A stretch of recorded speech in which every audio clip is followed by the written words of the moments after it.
Hello and welcome back to another fun tutorial.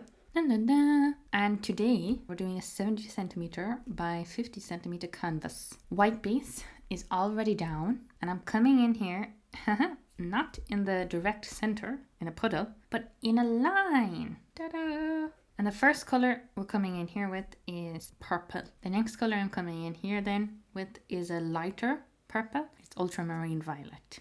Just popping that in on top of the purple that was already there in the same line. Next we're coming in with metallic blue, and I want a lot of this, so I'm just zigzagging it. Next we have our yellowish green, which is indeed exactly as its name says it is, which is a yellowish green. Next is metallic yellow. How gorgeous.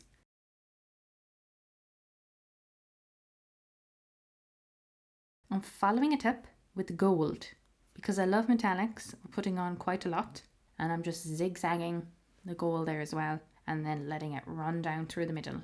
If in doubt, add some metallics.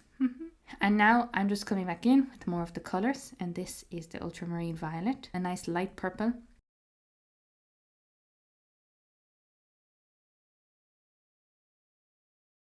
Adding in then more of that dark purple as well.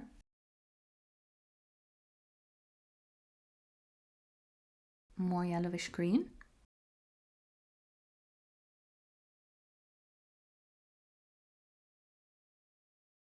And now I'm coming in with the Prussian blue, and I want this to be on the top of the colours and to have a bit more of it, but not too much because I don't want it to overpower. Now that I've looked at it, I can see I have a lot of yellow and a lot of green coming in, and I'm not sure how that's gonna mix when we blow that out with the blue, Prussian blue being beside the yellow. So I'm trying to add in a bit of the purple there to kind of act as a barrier and hope for the best.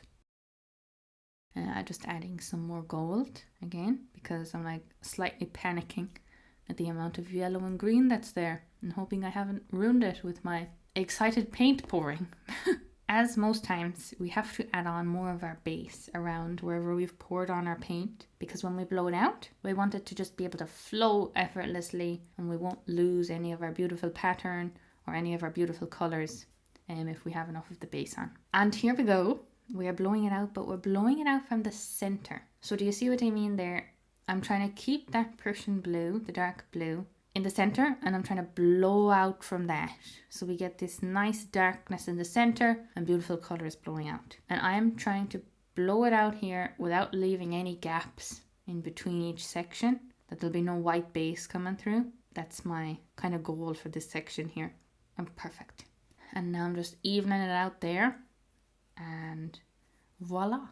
And before we get to spinning the painting, I am going to use my finger for this one, and I'm just coming in those sections either side of where we blew it out, and I'm taking my finger and I'm just coming in very delicately and creating a little design, a little pattern in towards that center where we have that dark blue, the Prussian blue.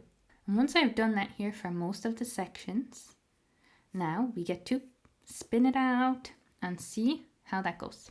So we've popped it on the spinning thing and we're just spinning it out. And with this one, there's still quite a lot of paint on there, so I'm not gonna try to spin it too fast.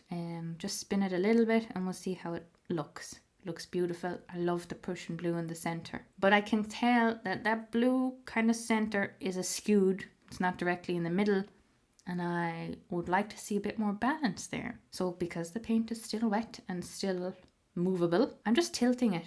I'm being careful not to over tilt it, because then the patterns and stuff themselves will be askewed and it won't look nice. Just a little bit, just moved it back into towards the center. And then once I'm happy with that, that's enough spinning, we are done, as I think it's beautiful.